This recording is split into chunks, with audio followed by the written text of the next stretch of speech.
Hello दोस्तों, मैं हूं दीपक और आप सबका स्वागत है आपके अपने बचत ज्ञान चैनल पर। दोस्तों, मैं डे टू डे बेसिस पे किसी ना किसी इन्वेस्टमेंट की स्ट्रेटजी को लेकर वीडियो लेकर आता रहता हूं और आज का वीडियो भी बहुत इंटरेस्टिंग होने वाला है। आज के इस वीडियो में हम एक्चुअली जानेंगे एनपीएस अकाउंट क्या होता है, इसके क्या फीचर्स हैं और इसके क्या बेनिफिट्स हैं। तो दोस्तों, वीडियो शुरू करने से पहले आपसे एक रिक्वेस्ट है, प्लीज़ आपने अगर अभी तक चैनल को सब्सक्राइब नहीं किया है तो प्लीज़ चैनल को सब्सक्राइब कर लीजिए। प्लीज़ बेल आइकन को जरूर प्रेस कर लीजिएगा सो डैट कोई भी जो नया वीडियो आता है उसका नोटिफिकेशन आप तक पहुंचता रहे। तो दोस्तों, अपने वीडियो को हम शुरू करते हैं और इसमें सबसे पहले देखते हैं कि एनपीएस होता क्या है। एनपीएस को ब्रॉड टर्म में हम नेशनल पेंशन स्कीम कहते हैं। ये एक प्योर रिटायरमेंट प्लान है। दोस्तों, इसको स्टार्टिंग में जब गवर्नमेंट ने लॉन्च किया था तो इसे 2004 में एक ओल्ड पेंशन स्कीम के ऑल्टरनेट के तौर पर गवर्नमेंट लेकर आई थी गवर्नमेंट एम्प्लॉयज़ के लिए। बट 2009 में गवर्नमेंट ने इसमें कुछ अमेंडमेंट्स किए और इसको ओपन पब्लिक के लिए अवेलेबल करा दिया। मीन टू से आज के इस टाइम में कोई भी सेल्फ एम्प्लॉयड, कोई भी बिजनेसमैन, कोई भी प्राइवेट नौकरी वाला एनपीएस अकाउंट को ओपन कर सकता है। तो दोस्तों, अब सबसे पहले हम जानेंगे इसके लिए एलिजिबल कौन है। कोई भी इंडियन रेजिडेंट व्यक्ति अपना एनपीएस का अकाउंट ओपन करवा सकता है, लेकिन एक कंडीशन है कि आपको एनपीएस का अकाउंट एक व्यक्ति एक टाइम पे अपना एक ही मेंटेन कर सकता है। तो दोस्तों, अब बात कर लेते हैं हम एज क्राइटेरिया को लेकर। तो दोस्तों, एनपीएस का अकाउंट ओपन करवाने के लिए मिनिमम 18 टू लेकर मैक्सिमम 70 ईयर की एज गवर्नमेंट ने डिसाइड की हुई है, जो कि प्रायर 18 टू मैक्सिमम 65 थी। इसको इसी साल गवर्नमेंट ने अमेंडमेंट कर 5 ईयर्स इंक्रीज किया है। तो दोस्तों, अब बात कर लेते हैं एनपीएस अकाउंट के मेन फीचर्स के बारे में। दोस्तों, जब हम एनपीएस का अकाउंट ओपन करवाते हैं तो इसके अंदर हमें दो टाइप की ऑप्शंस देखने को मिलती हैं, जिसको हम टीयर 1 और टीयर 2 के नाम से जानते हैं। तो दोस्तों, टीयर 1 जो ऑप्शन होती है ये हमें एनपीएस का अकाउंट ओपन करवाते ही बाय डिफ़ॉल्ट इसमें मिलती है। जो टीयर 1 की ऑप्शन होती है इसके अकॉर्डिंग हमें तो पहला जो यहाँ पे मिलने वाला बेनिफिट है वह है tax free returns and investment with triple E benefits. Triple E की जो फुल फॉर्म रहती है वह एग्जेम्प्ट होती है।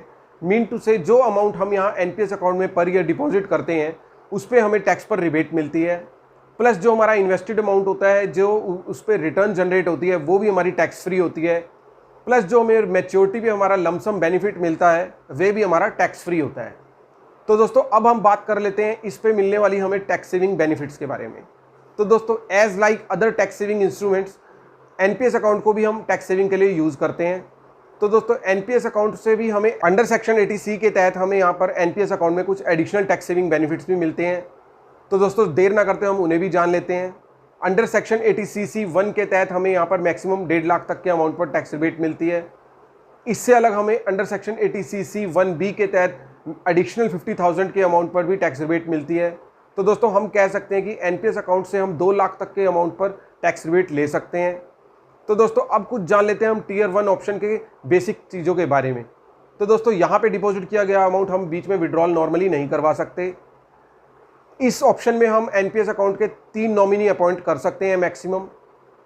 तो दोस्तों, अब बात कर लेते हैं टीयर 2 ऑप्शन के बारे में। तो दोस्तों, टीयर 2 ऑप्शन जो होती है वो हमारी ऑप्शनल होती है। वो हमें ऑप्शनली ही होता है कि हम उसे ओपन करवाना चाहते हैं तो हम करवा सकते हैं, अगर नहीं चाहते तो उसको कोई करवाना मैंडेटरी नहीं होता। तो दोस्तों, अब जान लेते हैं टीयर 2 ऑप्शन बेसिकली होती क्या है।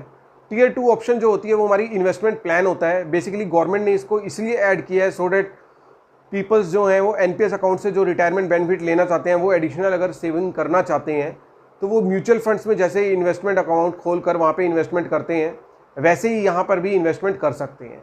बिकॉज जो टीयर 2 ऑप्शन में की गई इन्वेस्टमेंट होती है उसको हम कभी भी इन्वेस्ट कर सकते हैं और कभी भी रिडम्पशन उस पर ले सकते हैं, मीन टू से उसको कभी भी विड्रॉल कर सकते हैं। लेकिन इसमें की गई हमारे जो इन्वेस्टमेंट होती है उस पर कोई भी हमें टैक्स बेनिफिट नहीं मिलता, प्लस जो उससे जनरेट होती है रिटर्न उस पर भी हमें कोई टैक्स बेनिफिट नहीं मिलता। तो दोस्तों, अब बात कर लेते हैं कुछ एनपीएस अकाउंट के बेसिक चीज़ों के बारे में।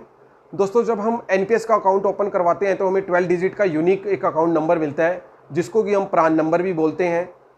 प्रान की अगर हम फुल फॉर्म देखें तो प्रान का जो मीन्स होता है वह होता है परमानेंट रिटायरमेंट अकाउंट नंबर। तो दोस्तों, ये भी किसी भी व्यक्ति को जो भी एनपीएस अकाउंट ओपन करता है उसको एक बार अलॉट होता है। तो दोस्तों, जो हमारा एनपीएस अकाउंट होता है वो गवर्नमेंट की एक पीएफआरडीए रेगुलेटरी द्वारा हमारे को रेगुलराइज किया जाता है।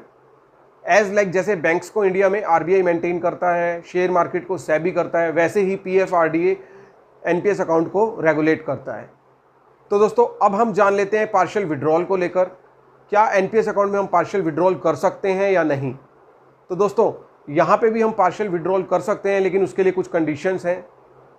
जो यहाँ पे कंडीशंस हैं वो ये है कि यहाँ पे हम या तो सीरियस इलनेस होने के कारण ही पार्शियल विड्रॉल कर सकते हैं या फिर हायर एजुकेशन के लिए यहाँ पे हम पार्शियल विड्रॉल कर सकते हैं। इसमें भी कुछ कंडीशंस हैं। मिनिमम 10 ईयर्स का हमारा इन्वेस्टमेंट का टेन्योर होना बहुत ज़रूरी है, उसके बाद ही हम पार्शियल विड्रॉल के लिए अप्लाई कर सकते हैं।